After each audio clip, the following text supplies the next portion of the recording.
Is this thing on? Whiskey friends, far and wide, we are live.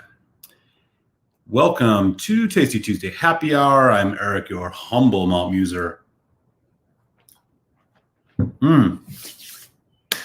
Excited about tonight's show. We got 3 hours of whiskey chat coming your way, as we always do on a Tuesday.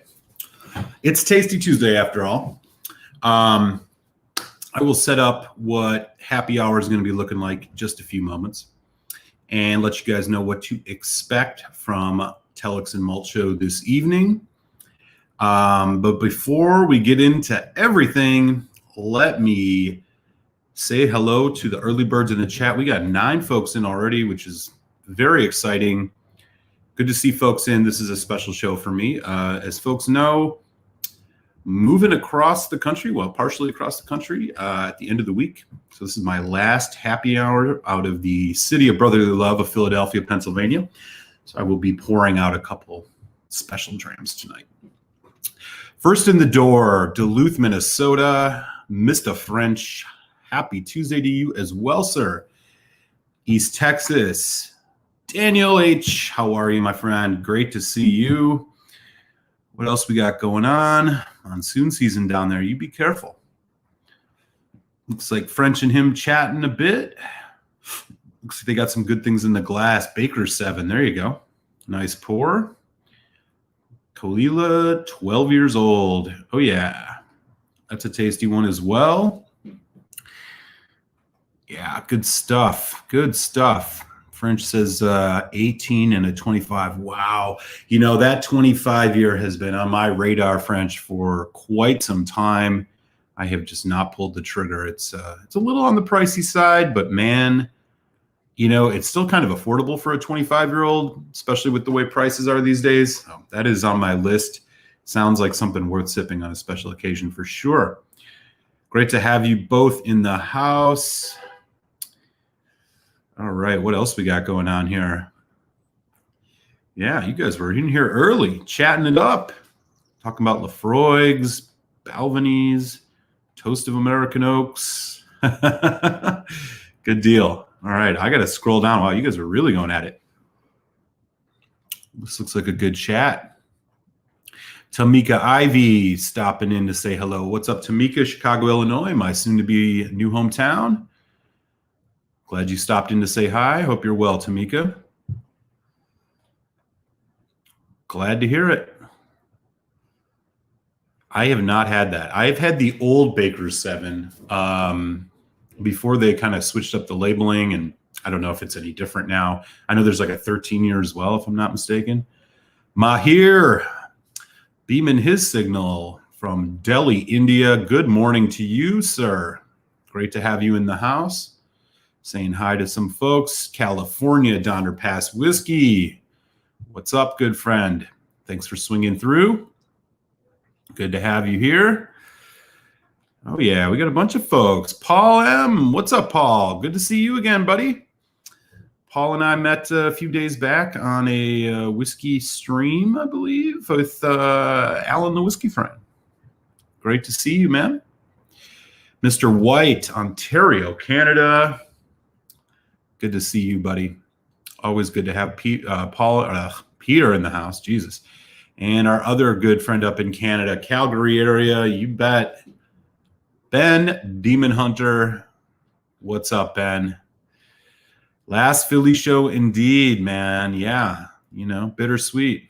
Paul is up in Montreal. All right, another Canadian. Great. We are spanning Canada. We just got to get Jason Fisk or Food Quig in or Indy, who's way out on the west coast of Canada. Folks saying hello. Good. Great to see everybody in. Northern Ireland's in the house. Whiskey Straight Al, how are you? I'm doing pretty well, man. I am doing pretty well.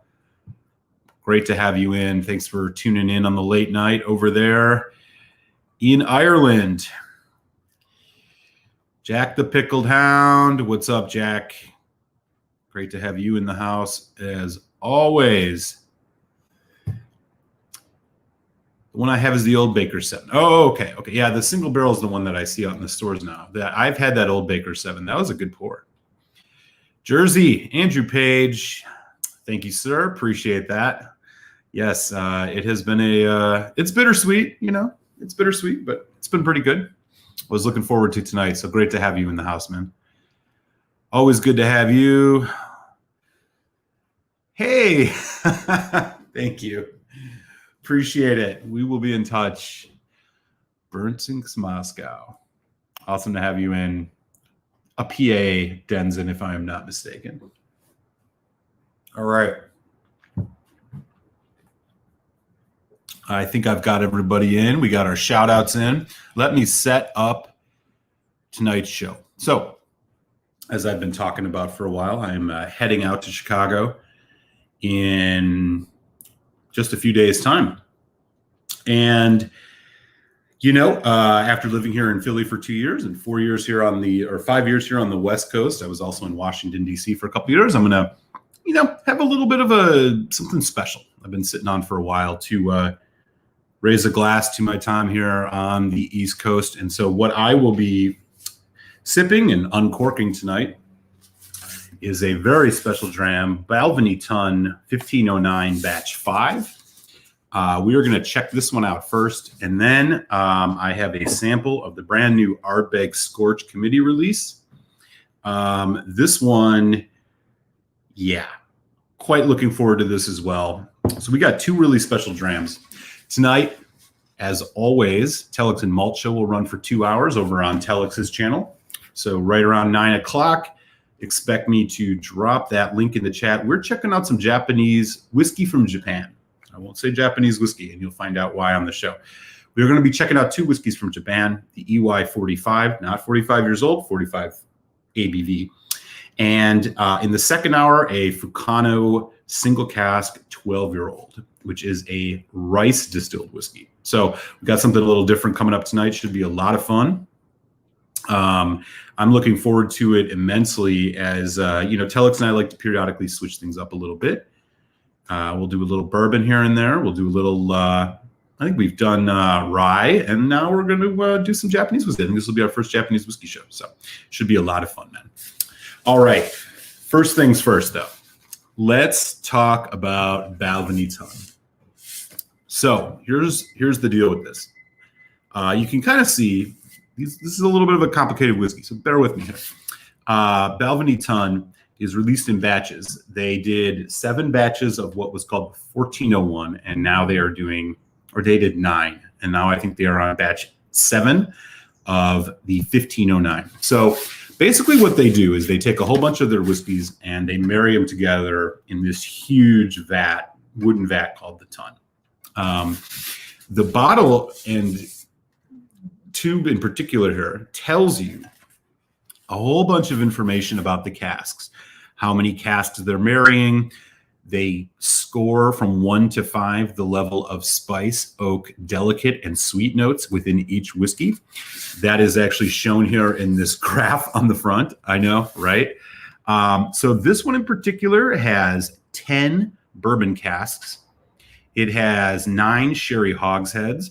It has 3 refill American oaks, and then it has another 7 sherry butts for a total of 29 casks married together here.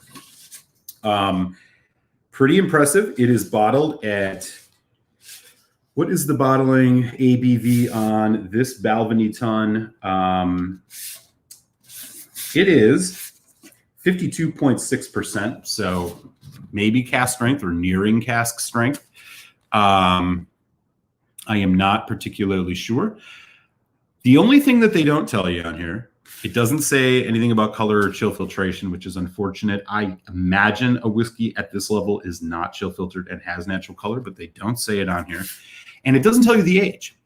Speculation on the internet says that these are in that 18 to 20 some year old range, all over the place. Not really sure. But yeah, basically we're looking at 29 different casks that have been pulled together here. And based on this graph that they have on the front, the primary note on this is sweet, followed by oak, or pardon me, followed by oak, then followed by spice, then followed by delicate. So there you go. Lots of sherry, lots of bourbon casks have pulled this together. You can see stuff online about these. Now, these are not very cheap, but probably, a special occasion dram, unless you're, rolling in the dough. So here's what the bottle itself looks like. They do give you a graph here of every one of these casks and all of the breakdown of what they all are based on their, again, the spice, oak, delicate, and sweet. So pretty extensive. Here is the bottle, the Balvenie Tun 1509 Batch 5. You will see that it has already been uncorked. Now, I haven't drank any yet, but given the fact that this is a whiskey of note, I have had it sitting in the glass for about a half hour. So we're letting oxygen do its magic. I'm not going to pull any punches with this. I'm going to make sure that it gets the respect it claims to deserve. I have never had a Balvenie Tun before, so this will be my first one. Would love to hear in the chat if any of y'all have ever had Balvenie Tun, any of the batches, whether it was from the 1401 series or this 1509 series. I've heard nothing but good things about this batch 5. So we are going to get into it in just a sec, but let me just quick catch up on the chat. Solange here. Great to see you, man. Yes, Paul is a newbie, but he's a super cool dude. We were chatting it up a little bit the other night. Jack's saying, I'm staying at work for another hour, not pouring a dram with the offerings. Good for you. Good for you. I was just sipping. Actually, I'm sipping some of the EY45, which we're going to talk about on Telex's show tonight. It's a good palate starter. I didn't want anything that was going to be too extremely flavorful in any specific ways. So, all right. Hope things open up more in Chicago when you get there. Yeah, there's a great food scene there. Yeah, I'm hoping so as well.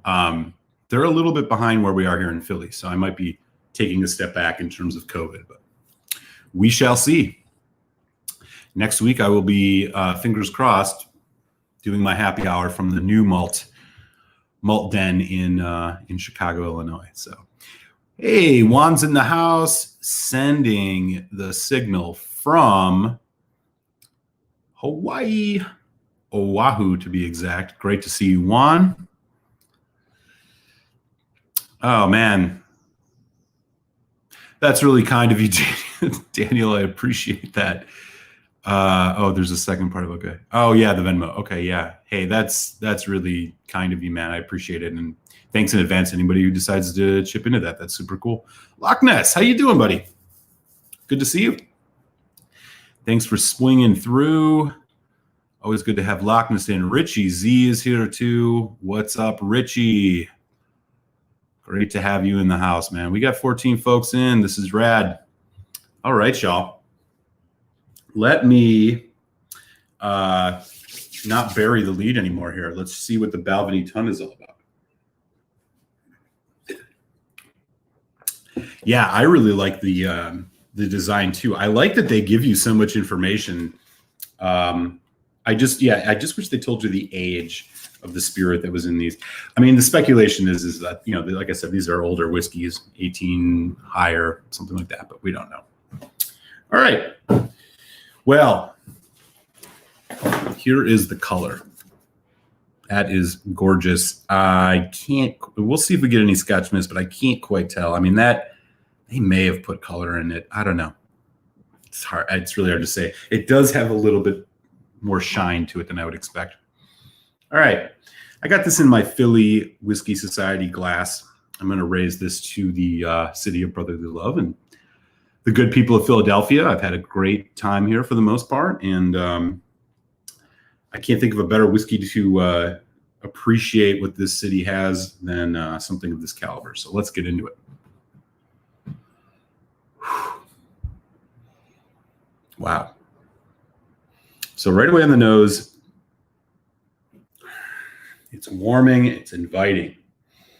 There is sweet, there is spice. I'm getting a lot of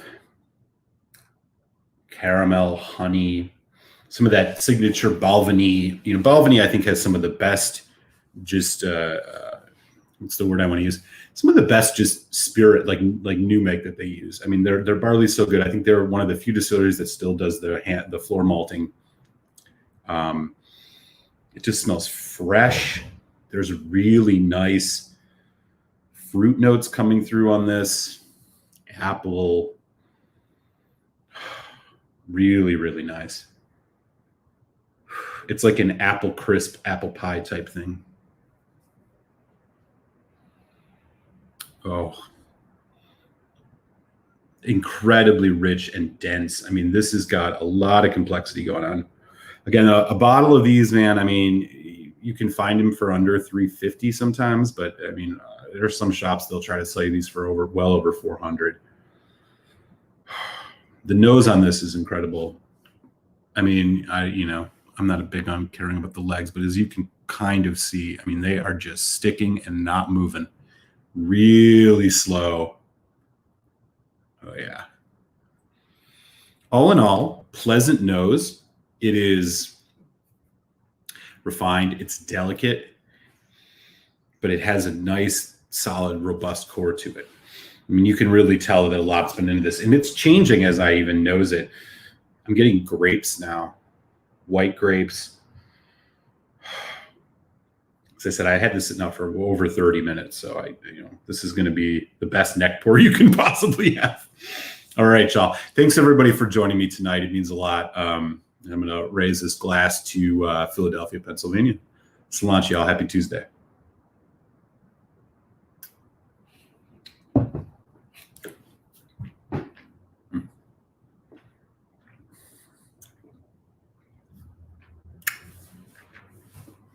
Oh, man. Woo! That is good. I need to sit for a second with this. Oh, fuck. Wow. This is like no Balvenie I've ever had. It's next level for sure. I don't even know where to start. To have this many casks, I think it count 29 different casks married together here.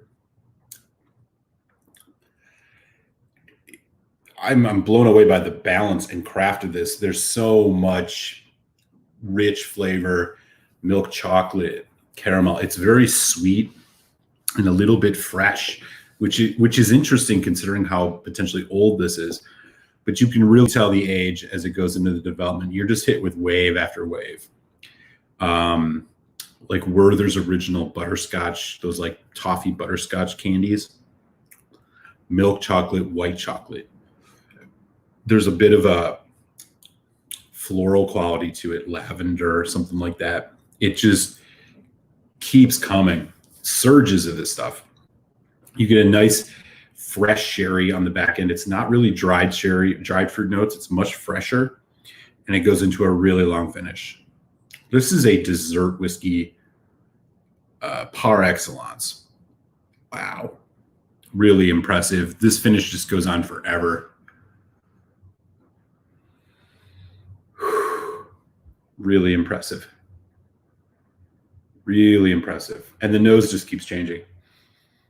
Again, we don't know how old this is. If I had to guess, what's confusing me here is normally you pick up with sherry whiskeys, you pick up a lot more dried fruits with the older ones. I'm not getting a lot of the dry fruit notes, at least not yet. If I go back and take a look at this. So it's sherry hogsheads and sherry, but I don't think it's first fill. It doesn't taste first fill. That would be too overpowering. Oh, man. There's a nice kind of like warm gingerbread thing going on in this too.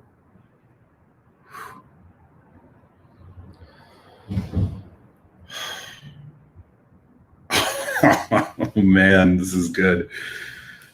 I got to go in for another sip, y'all.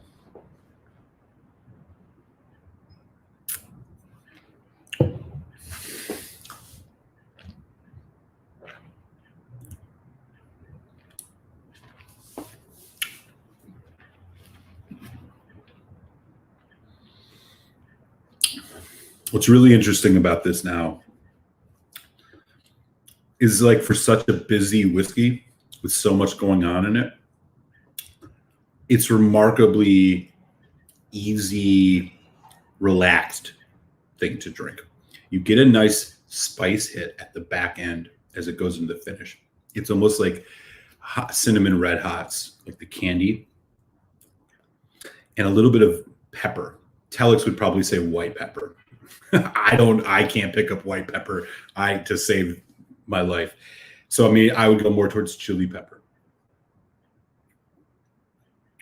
But I can't say I've had a whiskey that is so complex yet so relaxed as this Balvenie Tun. Wow, there's even like some tropical fruit notes coming out on the finish, which is still strong and going. I mean, and this has been at least, 30 seconds.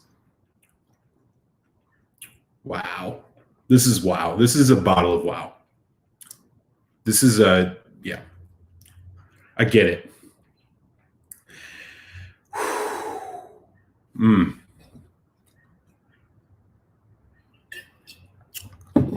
All right. Well, yeah, this is really impressive, y'all.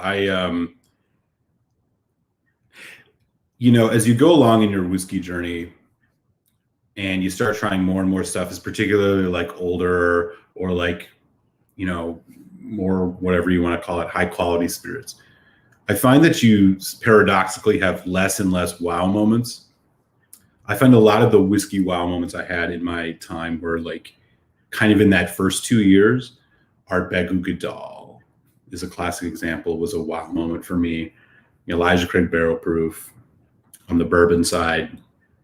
The Glendronach Allardyce, but I over the last 2 or 3 years, I find you get less and less, even though you're drinking quote unquote a higher portion of higher quality whiskey, quote unquote higher quality, more expensive for sure.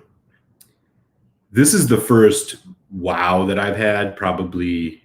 I mean, it's the first wow I've had this year, and maybe even all of last year. This is that good. It is just, it's remarkably complex. Again, I keep saying this, it's remarkably complex, but with such a relaxed tone.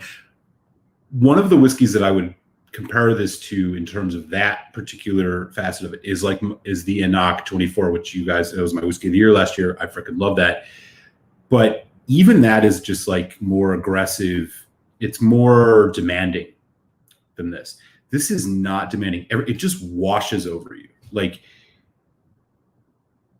I'm astounded at how all of these complex notes in here, which I haven't even scratched the surface of. I mean, to be honest, y'all, I was like, I'm just picking up the kind of basic level stuff here. There's a lot happening in this whiskey, but it just goes over you, man. You just kind of take it all in. It's not forcing you to pay super close attention. It's not demanding a lot of you, but it's bringing like all this complexity to it and all of the hallmarks of a nicely aged, well-crafted whiskey.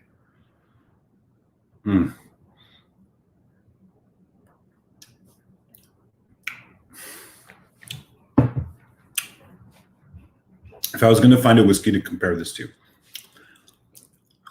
oh man, it's like Bob Blair. If you've ever had a Bob Blair 1990 second release, which is like a 25-year-old, similar in texture to that, but this is even more flavorful and it has more dynamism than that does, but it's still a relaxed whiskey like that Bob Blair is. It's very relaxed. Another relaxed whiskey that I could compare it to is like Glengoyne 25 or a Glengoyne 21. They bring a lot, but it's not an aggressive whiskey.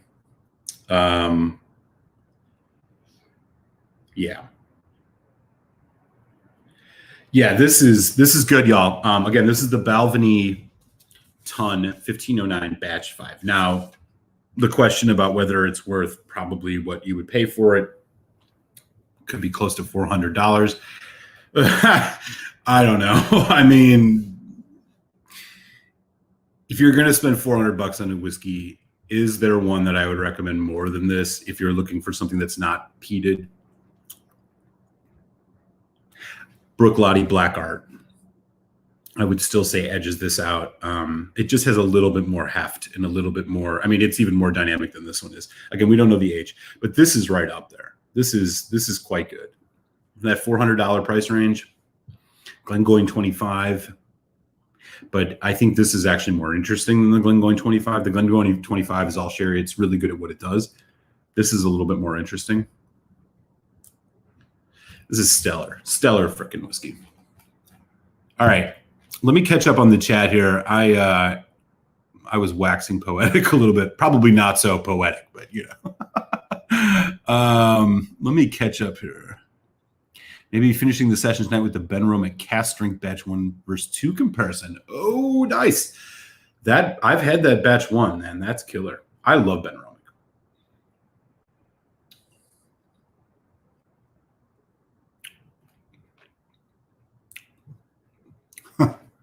I had one today. I've been making my final rounds to the choice cheesesteak spots in Philly. If you're ever in Philly, forget about... Hang on, I got to say this on the low. People will hear me. Forget about Pat's King of Steaks. Forget about Gino's, those two iconic ones. Forget that. Jim's, D'Alessandro's, Tony Luke's. That's all you need. You want to have the best cheesesteak in Philly, either of those three will pass. That's just what I'll say. Correct, neck port. Now, I did have this sit out in my glass for about 35, 40 minutes prior. So it's the best neck pour you can get in terms of oxygen. Hey, Mike, Top Shelf, what's up, buddy? How are you? Great to see you, man. Ohio representing. Good to have you in the chat. Thanks for swinging through. Oh, yeah, it does not suck. Dude, seriously, man. And, you know, Mike, if you're interested in kind of these top shelf whiskeys, take a second and give them a sub. Mike does... Mike reviews really high-end stuff, and recently I think did a review of this batch 5 along with another one, right? Batch 4. Worth checking out. He knows his stuff, and he his partner DH Silv too, Dustin, who you've probably seen, another guy who knows a lot about whiskey. They've been kind of collaborating on stuff. It's a good channel to check out. So keep an eye on that one, y'all. Give him a sub. Everybody's saying hi to Mike. Indy's in the house. There's the West End of Canada. We got Indy in BC. We got Calgary area represented with Ben Demon Hunter. We got Ontario with Peter White. And then we got Montreal with Paul M. Man, we are spanning Canada. Kick ass. Nope, not yet with the Ardbeg. That's coming up shortly. I am still just dealing with the euphoria of this Balvenie.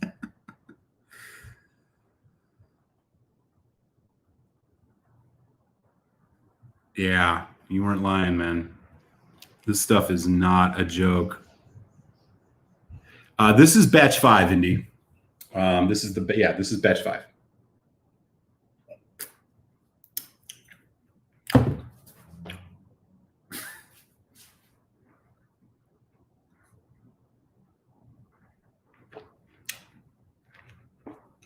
This is one of the best whiskeys I've ever had. It's in my top 5 for sure, hands down.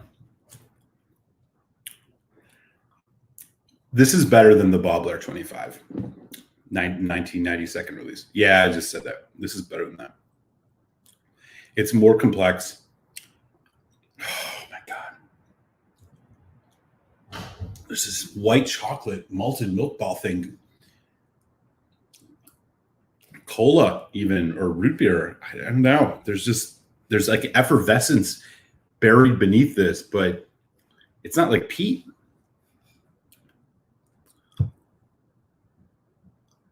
Wow.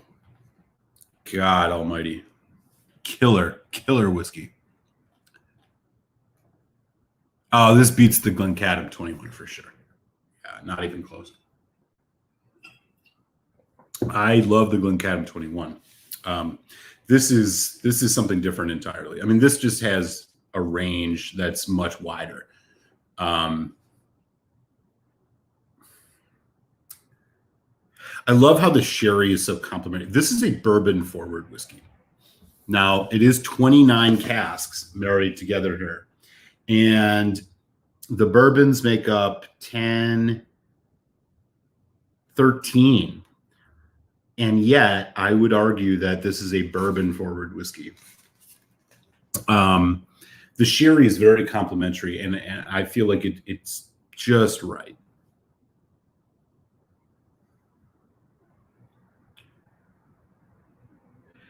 Yeah, seriously, man, it's been real. Like, that's why, like, when I talk to people who are kind of just getting into Scotch. Mahir and I had a great conversation once on Instagram, where I think he discovered that he found Lagavulin 16 for the first time. He's like, "Should I buy this?" I was like, "Hell yes, you should buy that." Everybody probably remembers their first experience with Lagavulin 16. Like, put the 12 out of your mind, or any of the high end, the fee seals or whatever. That first time you had Lagavulin 16 was a euphoria that, like, I'm sorry, if you're a Peathead, you find other good ones, but my God, you don't want to take those. Those are important moments, and like, I would never want to take those away from everybody. And I know Mahir got his hands on it and enjoyed it quite a bit, and it brought me back. I mean, it made me think about it. I mean, the first time I had a Lagavulin 16, I went into a random bar on a day off work when I was living in Washington, D.C., and they had it for like $22 a glass. And I was like, I just need to have it. And it was like the butt end of a bottle too. And I knew just enough to know, like, oh, this isn't going to be probably the best glass of this that I could have. But then they poured it, and it was like, holy cow. I couldn't believe it. I had Ardbeg. I had Laphroaig. And I had Talisker. But that deep maritime seaweed note that you get out of a Lagavulin 16, I never experienced it before. I couldn't believe it. I was like, this is how smoky that whiskey is, yet it was like relaxed. It was complex. It had just different qualities than I got out of the peated whiskeys I'd had before. I sat in that bar for like 45 minutes, and I was just sipping away. And I was probably annoying the bartender because I was like, this guy didn't know much about Scotch, And I'm like, you had this before? You know what's up with this? Like, wow. I was just like, I had to tell somebody. It was such a singular experience. And the fact that I remember this was 5, 6, 7 years ago, is why, those moments you have when you're first kind of exploring the terrain and getting into some of those entry level bottles. That's why it's so important, and it's such a magical part of it. And yeah, I mean, that's why I encourage, and I try to do reviews of things that are like still younger too. I got to keep reminding myself of that there's a lot of gems out there, even when you're like, think you're above it, or you've had enough of them. Like, you can go back to some of those classic favorites and really enjoy them. And what it does is it, for me at least, it reminds you back of those first times you had it. And that's what's like, that's the magic, right? So yeah, I'm totally with you on that, Donner Pass.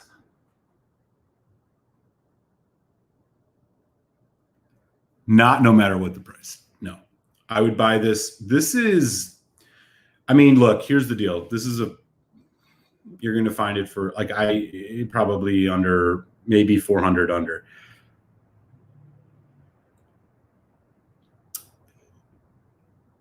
If you have the money and you like Balvenie and you would enjoy a very complex whiskey, you like what I described, I think this is a whiskey to buy.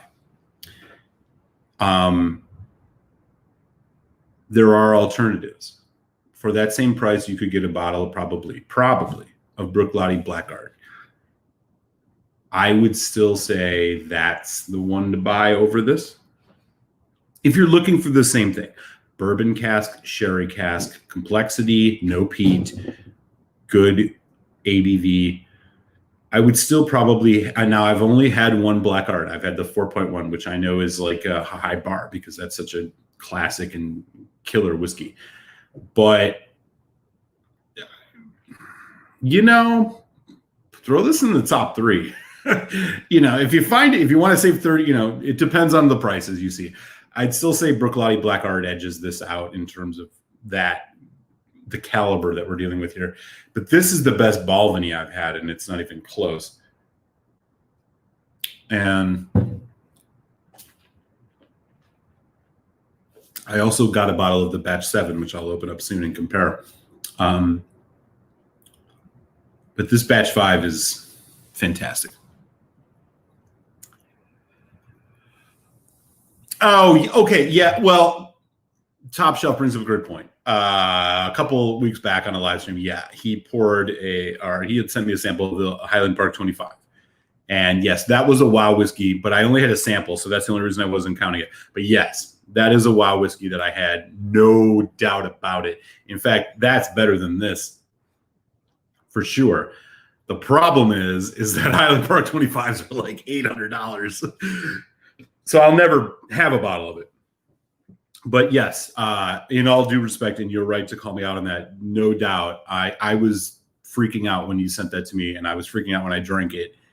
Highland Park 25, particularly the one you sent, which I'm assuming was a little bit of an older bottle because I know how you roll. That's next level. I mean, I had a bottle of the Highland Park 21, and I thought, like, really? It was fine. It was good, but that 25 absolutely killed it. So fair point, Top Shelf. All right. So in the interest of time, I got to move on to the Scorch here in just a couple seconds, but I want to make sure that I give props out to some other folks jumping in. Yeah, I said Paul is here for the first time. Everybody say hi to Paul. Paul and I met on a live stream the other night. He's in Montreal. Great to have him in the community, man. For folks want to say hi to Paul if you haven't already. Batch 4. Yeah. That's right. Throttle's in the house. What up? How are you, buddy? Just had my first Balvenie Tun. Holy shit balls. What a killer. And look who just popped in. Our generous host who will be hanging out with in just under 25 minutes. It's Telex the Whiskey Tech. Talking about Highland Park. As I told you guys at the beginning of the show, Telex and I are going to be checking out some Japanese whiskeys from Japan. I'll explain why it has to be said that way later tonight when we're on the show. These are 2 pours from me. We're checking out the EY45 and then in hour 2, Fukano 12-year-old single cask. 2 kind of off-the-wall whiskeys. Telex and I like to switch it up every once in a while. Hope you guys can join. I will drop the link in the chat when we are about ready for action, and we will migrate over as we do every Tuesday. Great to see you stop in, though, Telex. Catch you in a few minutes. Folks saying hi, saying hello to our new friend Paul, which is awesome. Hey, there's Alan. What's up, buddy? Good to see you, bud. And again, man, Daniel's been super cool. Thank you, man. This is like so freaking generous. I appreciate you being so thoughtful. And, there's a second thing here. I appreciate it, man. Yeah, anybody that wants to chip in, do so. That's man, so cool. I'll get something special, I promise. And I'll definitely reveal it to everybody on the show. So I appreciate that, Daniel, man. Thank you so much. Paige has got a drink. Mortlock 16. I have not had that. I've only had the 12, which I felt, well, it was the Wee Witchy, which I was not like overly impressed with. I've heard, however, that one brings the thunder. I'll be interested to hear how that goes for you. Good to see Alan in the house. Everybody's saying hi. All right, y'all. I feel like I've sent off Philadelphia with a serious fucking whiskey. The Balvenie Tun 1509. But just in case this relentless city is not accepting my gratitude, I got something else here. And what I got here is courtesy of my comrade in arms, Telex the Whiskey Tech. This is the Ardbeg Scorch. And this is the Ardbeg Scorch Committee Release, which just came on the market not so very long ago. I have not bought a bottle because I can't find one. If you have, you're a lucky person. Ardbeg Scorch comes from a line of heavily peated whiskeys out of Ardbeg. This is the committee release, meaning that there's only a select few amount of bottles. They're bottled usually at cask strength. Later in the year, there's a limited release put out, which is usually at 46%. The thing about this one in particular is, according to their, well, let's be real, over-the-top marketing, dragon scale casks or dragon casks. Basically, they're heavily charred bourbon casks. Probably a 4-char, or then they're rebarreled in another fresh 4-char. I don't know. If y'all were around last year, I was a big fan of the Ardbeg Black. Not so much the one before that, the Ardbeg Drum. So this is what the Ardbeg Scorch be looking like. It's a nice dark cask. We know that this is non-chill filtered and natural color because Ardbeg doesn't play. Let me give you the specs in terms of ABV. I'm assuming this is over 50%. Let's take a quick look. Yeah, fire-breathing dragons and whatnots. The Ardbeg Scorch is coming in at a robust 51.7. Here's their advertising. Bottled to celebrate Ardbeg Day 2021. Isla's definitely real and totally not made up flavor. Fire-breathing dragon. This mythical malt is only available to Ardbeg. Yeah, it's ex-bourbon, fiercely charred and packed with smoke. Okay, yeah, blah, blah, blah, blah. Okay, so there you go. That's what they got to say. So this is a heavily charred Ardbeg. Let's dive in, shall we?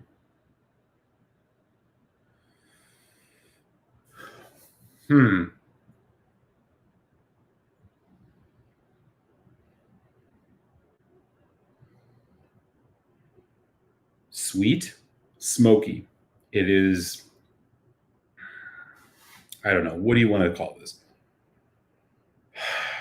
A sweet barbecue sauce.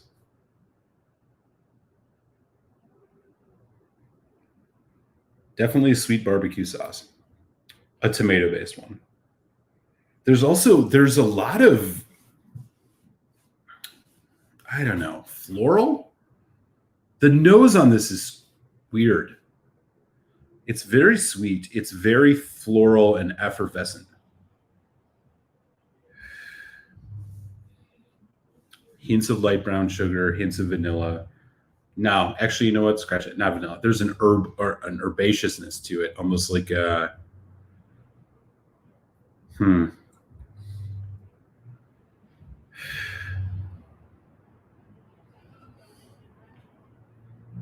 If you've ever had a Mizunara finished whiskey, you know how they have like that. They have that that sandalwood. There's a little bit of that here.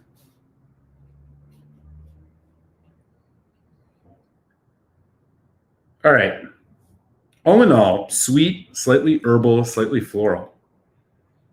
That's what I'm picking up here. The smoke is there, but strangely subdued on the nose. And I'm not picking, well, we'll see what the peat. All right. Ardbeg Scorch. Cheers, Philadelphia.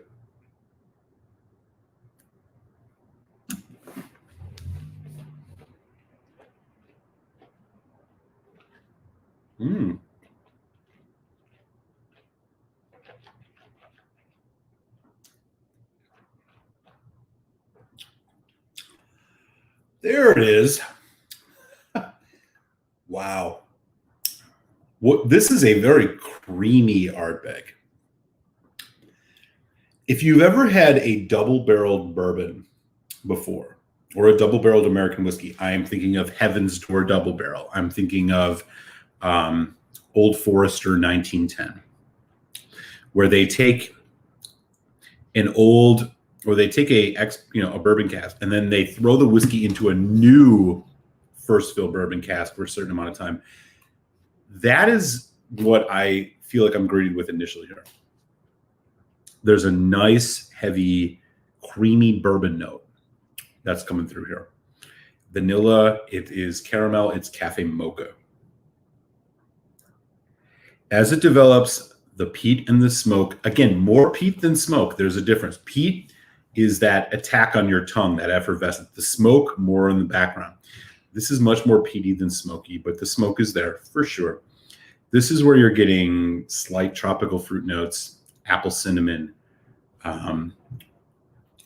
almost like a dry, again, that herbalness. I don't know what herb it is. It's not as strong as like a rosemary, but it's a sharper, more bitter herb.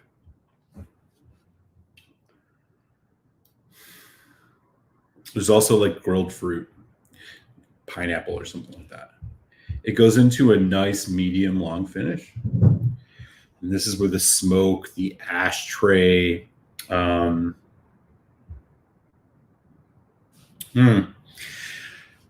me do one more sip here.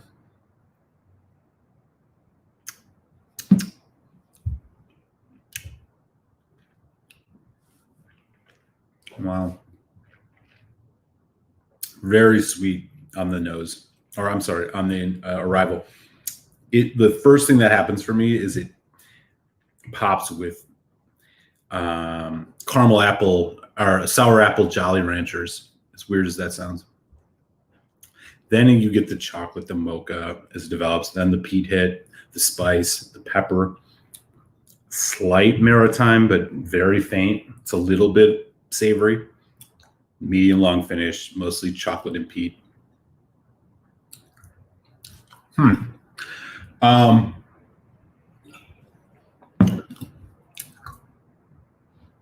First of all, Telex, if you're still in the house, cheers for this sample. It's a very full, flavorful whiskey. I believe retail, which is a joke to say, because you'll never find this at retail anymore, at least. Committee releases have been up in the recent years. This is around a $150 bottle, probably. If you want to find it now, it's going to be secondary market, or it's going to be overpriced sitting behind the bar for $250. Unless you are an absolute Ardbeg homer and you'll buy any Ardbeg, this is not a $250 whiskey. It's not better than Ugadal. It's not better than Corey Vrecken. It is better than the Drum. I think it's debatable whether this is as interesting as the Black from last year, which the committee release I had high praise for. The limited release, not so much. I think this is close. So this is, I mean, it's maybe not a win, but it's not a, it's above average. They did a good job with this. I don't find it particularly as interesting as I found the Black, which was a Pinot Noir finish. But this is light years better than the Drum. I think this is like Kelpie, maybe a tick above the Kelpie. So, one of the better ones in the last 5 years. In the last 5 years, I'd say Dark Cove 1, Grooves 2, Black 3, Scorch. Well, no. Let me rephrase that. In the last 5 years, 2016 was Dark Cove. That's number one for sure. Number two,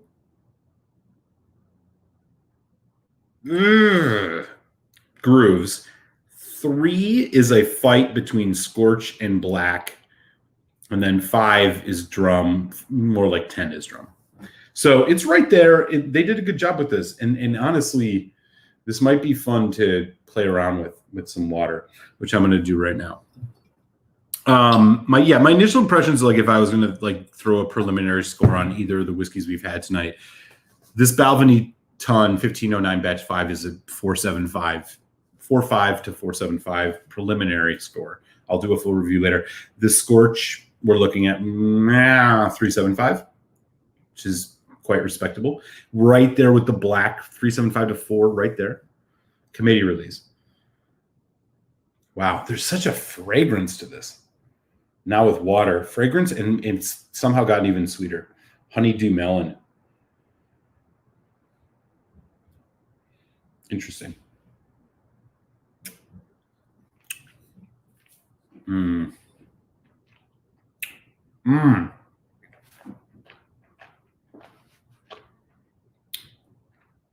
this is why we add water. The nose is sweeter. The palate is less sweet. It's much more balanced. Boy, there is a heaviness to this whiskey. It is incredibly creamy, mouth-filling. Tons of chocolate. Dark chocolate, baking chocolate. White chocolate. Slight hints of coffee, the cafe mocha thing I was talking about earlier.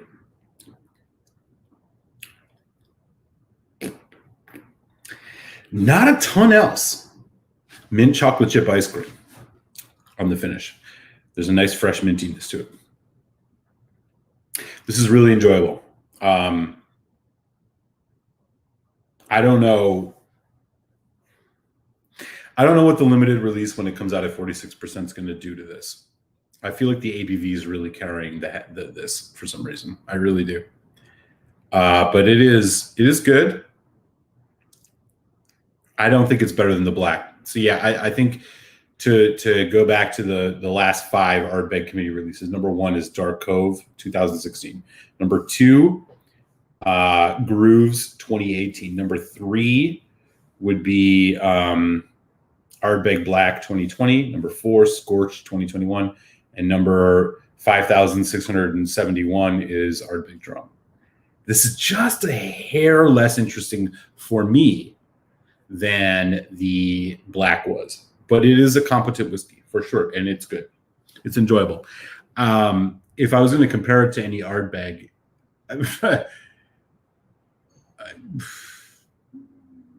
I think this is closest to the Kelpie. You know what? I screwed up my list, didn't I? Let me rephrase this. I have to do the last 5 years, not the last 4. So forget the Dark Oak. Number 1 in the last 5 years, I am going to say Grooves. Number 2, Black. 3, Kelpie. 4, Scorch. 5,000 whatever Drum.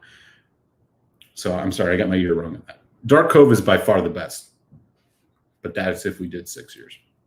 So that's about where I fall on this. This is like a 3.75 preliminary score. I mean, it's good. I enjoy it. I think this probably would be a lot of fun to explore in a bottle. It's just a bit. It's simpler than I expected. It's simpler than I expected. But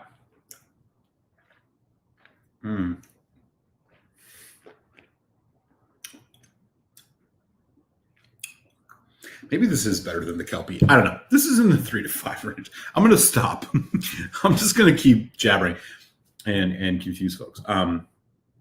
Yeah, preliminary score 3.75. It's not a rush out and buy it. You need this. It's not Dark Cove. But yeah, I think it's right in there.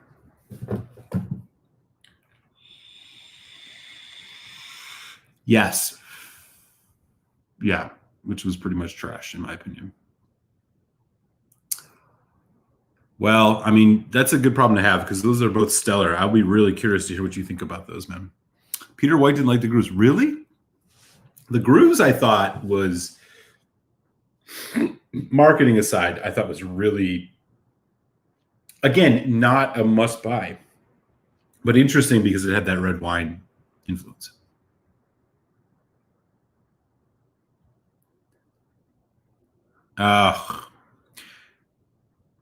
In due time, my friend, in due time. Oh, Telek's got a bunch of strawberries and stuff on this. Yeah. I hear you on that, man. I'm kind of noticing a bit of that too. Yeah, take care, buddy, man. I hope everything's going well with you and yours, Throttle, for real. I know it's been a tough week. Much love.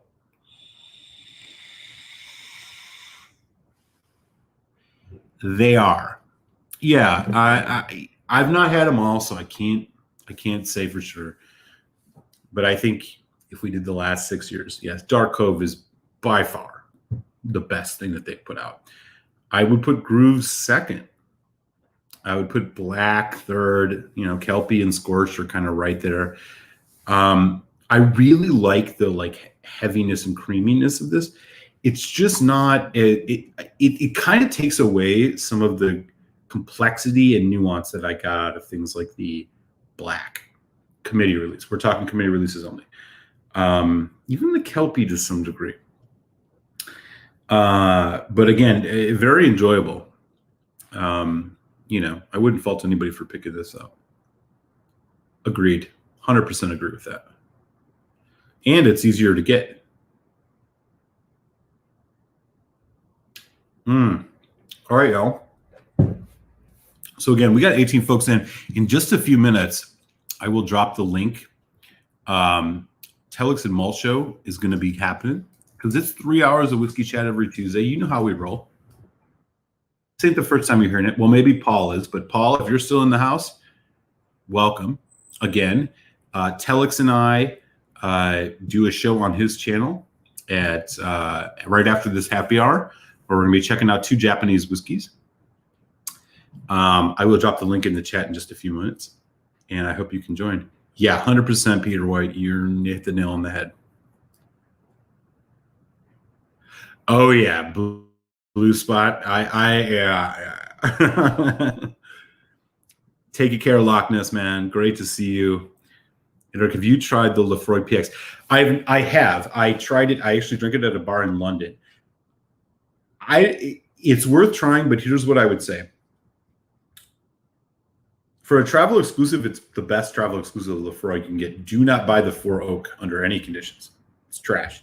However, what I will mention is that this year, the Carchis 2021 will be a cask strength PX. So maybe save your pennies, and if you see the Carchis 2021 pop around, it's going to be a cask strength. So that might be more worth your money. In fact, I guarantee it will be. But if you can't find that, yeah, that PX, it's good. Yeah, I liked it. For sure. And we got a healthy chat tonight, man. I appreciate y'all stopping in tonight. This is, like I was saying, this is a special night for me. This is my last live stream here in Philly and here on the East Coast. As I was saying earlier, I have been out here for 5 years, 2 years in Philly, 3 in DC. And at this time next week, God willing, I will be streaming my signal from my new place in Chicago, Illinois, the Windy City, the second city, whatever you want to call it. I'm moving back to the Midwest. I am not going to be changing the time of my show. We're still going to be doing it at 8 Eastern, so I'll be starting a little earlier, which doesn't bother me. And Telex and I are going to keep going, so expect no changes in format other than I will have a different backdrop. And, I'm really looking forward to the long 13-hour drive that I'm going to be undertaking on Saturday. It's going to be intense.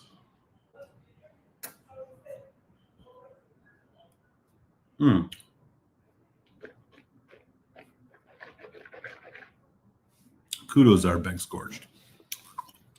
Chris, what's up, buddy? Picked up a Carchis this weekend. Oh, did you get the one from last year? The port and red wine? Be curious to hear which one you got.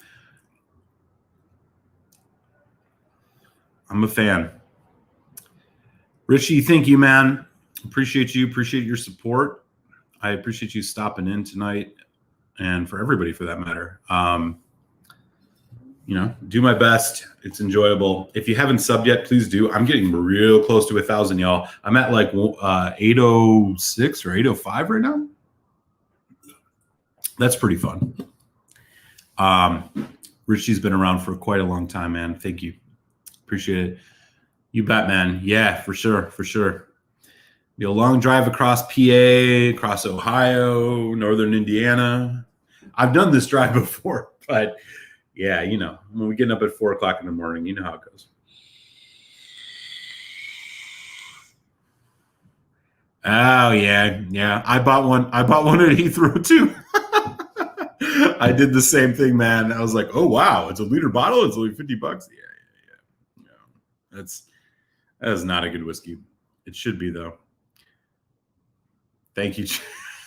Right? Yeah. Thank you, man. I appreciate it.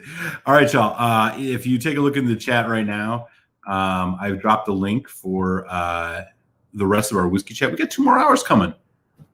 So pour something Japanese, or if you don't have it, just pour something. Join us over on Telex's channel. Here's that link one more time.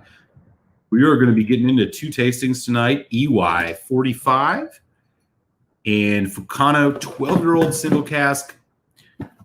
We're going with some whiskeys from Japan. This is going to be a lot of fun. I hope you guys can join us. If you can't, or even if you can, whatever, smash that thumbs up before you head out the door. Appreciate you all very, very much.